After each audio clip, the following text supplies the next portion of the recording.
Sucikan dan kuduskan hati ini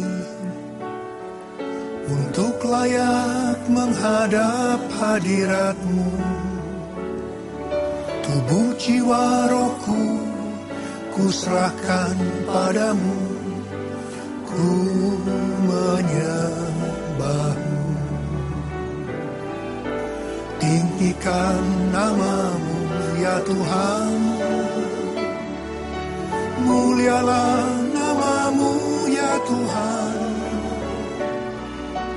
Tiada lain seperti Engkau ya Allahku, besar kuasa-Mu.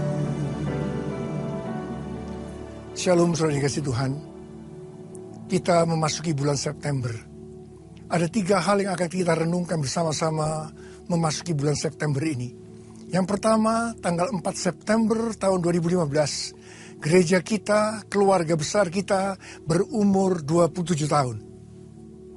Saudara, gereja ini dimulai dengan sekitar 400 orang. Dan sekarang sudah berkembang lebih dari 900 gereja. Dan dengan jumlah jemaat lebih daripada 250.000. Selain itu, kita mengadakan networking dengan PPHTGD, persekutuan pelayanan hamba-hamba Tuhan garis depan. Dan ada 8.000 mereka yang berasal dari sekitar 80% denominasi yang ada di Indonesia.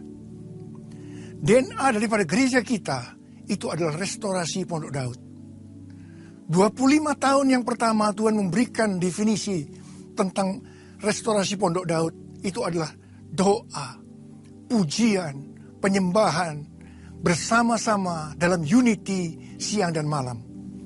Kemudian setelah 25 tahun Tuhan memberikan pengertian yang lebih lagi, yaitu bahwa kita diminta untuk menjadi prajurit-prajurit Tuhan yang gagah perkasa, yang mempunyai gaya hidup berdoa, memuji dan menyembah Tuhan bersama-sama siang dan malam, dan melakukan kehendak Allah pada zaman ini.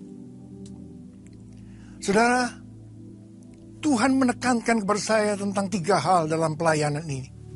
Yang pertama itu adalah hadirat Tuhan. Dan yang kedua, pengurapan. Dan yang ketiga, bahasa roh.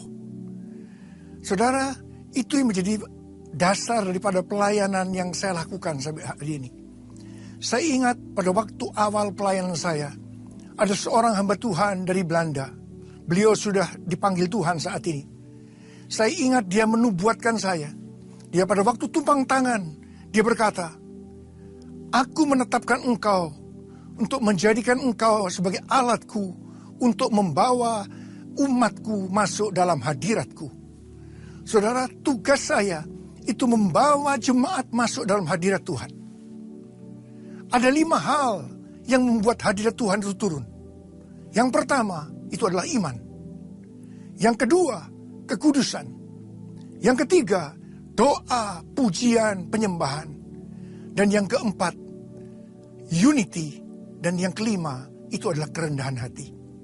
Saudara, ini yang menjadi dasar pelayanan saya yang selama ini saya terus tanamkan di gereja ini. Saudara, saya mengucapkan kepada saudara, selamat ulang tahun yang ke-27. Tuhan Yesus memberkati saudara berlimpah, limpah, limpah. Hal yang kedua, yang saya ingin berbicara kepada saudara, bahwa sejak tanggal 13 September 2015 sampai dengan 3 Oktober 2016, kalender orang Yahudi memasuki tahun 5776 yang mereka sebutkan adalah Ain Faf. Dan saudara, pada tahun 5776 ini adalah tahun Yobel. Saudara, tahun Yobel itu adalah tahun pembebasan, tahun pemulihan. Yang pertama, semua tanah yang dijual itu dikembalikan kepada pemiliknya. Ini adalah pemulihan secara ekonomi. Dan yang kedua, mereka yang menjadi budak harus dibebaskan menjadi orang merdeka. Ini pemulihan dalam bidang sosial. Dan yang ketiga, mereka harus kembali kepada keluarga atau kaumnya masing-masing.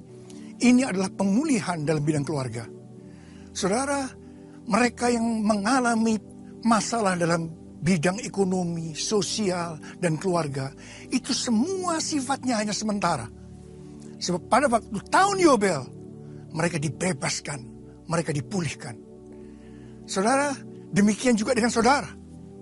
Kalau saudara hari-hari ini mempunyai masalah dalam bidang ekonomi, bidang sosial, bidang keluarga, apa saja, itu semua sifatnya hanya sementara.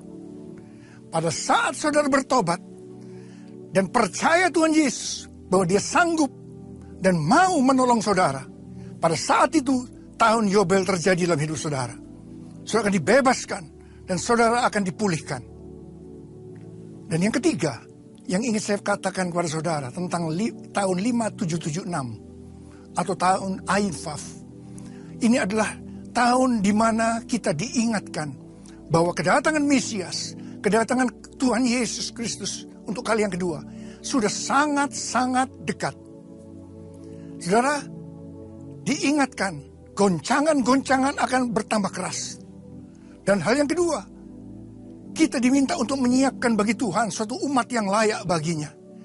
Berarti kita harus menyiapkan diri kita untuk menjadi umat yang diselamatkan dan masuk surga.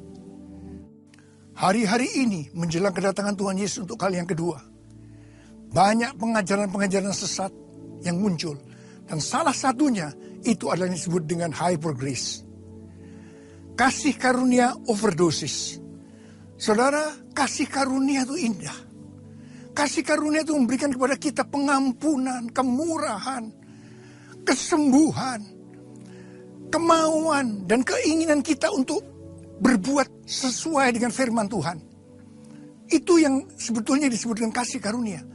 Dan sepanjang hidup kita, orang-orang Kristiani, orang-orang Kristen, itu selalu berurusan dengan kasih karunia ini. Kasih karunia itu indah. Tetapi kalau kasih karunia itu overdosis, tadinya yang indah, tadinya yang membuat sebagai obat yang manjur, tiba-tiba jadi racun. Dan saudara harus hati-hati dengan itu. Saudara, kita sedang memasuki tahun yang luar biasa hari-hari ini. Mari, saya ingin berdoa buat saudara. Memasuki tahun Ain Faf.